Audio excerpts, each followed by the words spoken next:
آپ صلی اللہ علیہ وسلم یہی فرمایا کہ لا یفرق مؤمن مؤمنۃ، کوئی مومن مرد یعنی میاں اپنی بیوی سے جو ہے بغض نہ رکھے، اگر اس کے اندر ایک خرابی نظر آ جائے تو آپ کو اس کے اندر 100 خوبیاں اور بھی موجود پتہ چل جائے نا کہ کچن میں گرمی میں کام کرو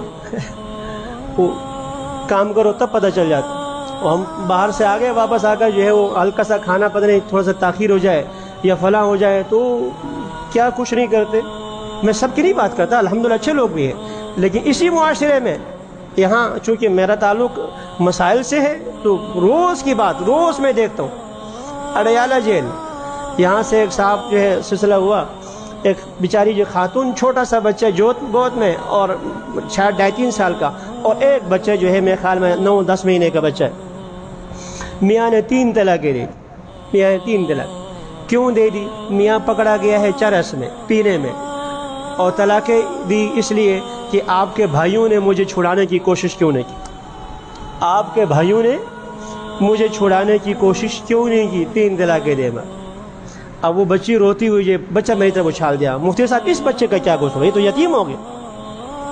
آپ کسی معاشرے میں خاتون فون کر کے مسئلہ پوچھتی ہے، مفتی صاحب 2 بچیاں میری ہو گئی ہیں، اب میری ساس نے کہہ دیا ہے اگر تیسری مطلب بچی ہو گئی 3 طلاقیں دلا دوں گی، اور اب الٹراساؤنڈ کرا دیا ہے، ڈاکٹر کہتا ہے کہ بچی ہے، میں ساکت کر سکتی ہوں یا آپ کا یا آپ کا آپ کا یا آپ کا علاقے کا مسئلہ پوچھ رہا ہے.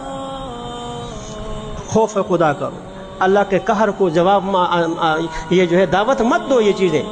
تو میں اس لیے عرض کروں سب ایسے نہیں ہیں، سب ایسے نہیں، الحمدللہ اچھے لوگ بھی ہیں، لیکن یہ خرابیاں میں اور آپ کے ہی ان بھائیوں کے اندر ہیں. میں روز دیکھتا ہوں، میں روز اس مسائل میں بیٹھا رہتا ہوں.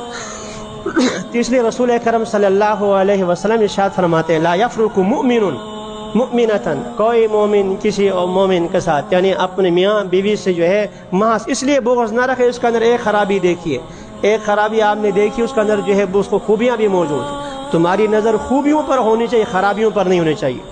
اور اگر آپس میں اختلاف ہے تو اختلاف جو ہے وہ مزاج کا بھی اختلاف ہو سکتا ہے، ہمیشہ وہ غلطی پر ہو تم ہی سیدھے ٹھیک ہو ایسا نہیں ہوتا. اس لیے سب سے پہلے صحابہ کرام جب جنگ میں دیکھتے تھے نا کہ اگر فتح نہیں ہے تو جہاں جنگ کا نقشہ تبدیل کرتے تھے وہاں یہ بھی دیکھتے تھے ہم میں کوئی کمی تو نہیں ہے، اچھا ہم نے مسواک چھوڑا ہوا ہے، اچھا ہم نے یہ چیز چھوڑی ہوئی ہے. تو اگر میاں بیوی میں آپس میں نباہ نہیں ہو سکتا، کوئی ترتیب ایسی ہے تو ان کی ساری خرابیاں دیکھنے کی بجائے خود اپنے گریبان میں بھی تھوڑا سا جھانکنا چاہیے کہ مجھ میں کوئی خرابی ہو. اگر غلطی ہو کسی کے اندر تھوڑی بہت سزا دینے کی شریعت نے اجازت دے دی ہے، وَإِنْ عَاقَبْتُمْ فَعَاقِبُوا بِمِثْلِ مَا عُوقِبْتُمْ بِهِ، لیکن آگے وَلَئِنْ صَبَرْتُمْ فَهُوَ خَيْرٌ لِلصَّابِرِينَ، اگر صبر کرو گے تو یہ صابرین کے لیے بہت اچھا ہے. اور آگے اللہ نے فرمایا کہ انما یوفی الصابرون اجرهم بغیر حساب، ایسے صبر کرنے والوں کو تو اللہ تعالیٰ بغیر حساب کے دیتے. مزاج کے خلاف صبر صرف یہ نہیں ہے آپ بازار میں گئے کسی نے تھپڑ مارا صبر کر کے واپس آ گئے، وہ تو آپ کا بس نہیں چل رہا تھا، ایسے چوں نے تھپڑ مار دیا تم کیا کر سکتے. تو بات تو یہ ہے کہ آپ کے اندر قوت موجود ہو، طاقت موجود ہو، اس کے باوجود آپ صبر کرتے ہیں. انما یوفی الصابرون، اللہ تعالیٰ مجھے آپ سب کو جو ہے اس عمل کی توفیق نصیب فرمائے. میاں بیوی آپس میں ٹھیک رہے، خاندان نہیں پورا کا پورا معاشرہ ٹھیک رہتا ہے. اور اگر میاں بیوی آپس میں یوں جدا ہو گئے چھوٹی چھوٹی باتوں پر لے کر جو ہے جدا ہو گئے تو پھر بچے زندہ یتیم ہوتے ہیں. اللہ تعالیٰ ہمارے معاشرے کو ٹھیک کر دے، اور معاشرے کی ابتدا مجھ سے ہے، معاشرے کی ابتدا آپ سے ہے. اللہ ہمیں ٹھیک ہونے کی توفیق نصیب فرما لے. وآخر دعوانا الحمدللہ رب العالمین.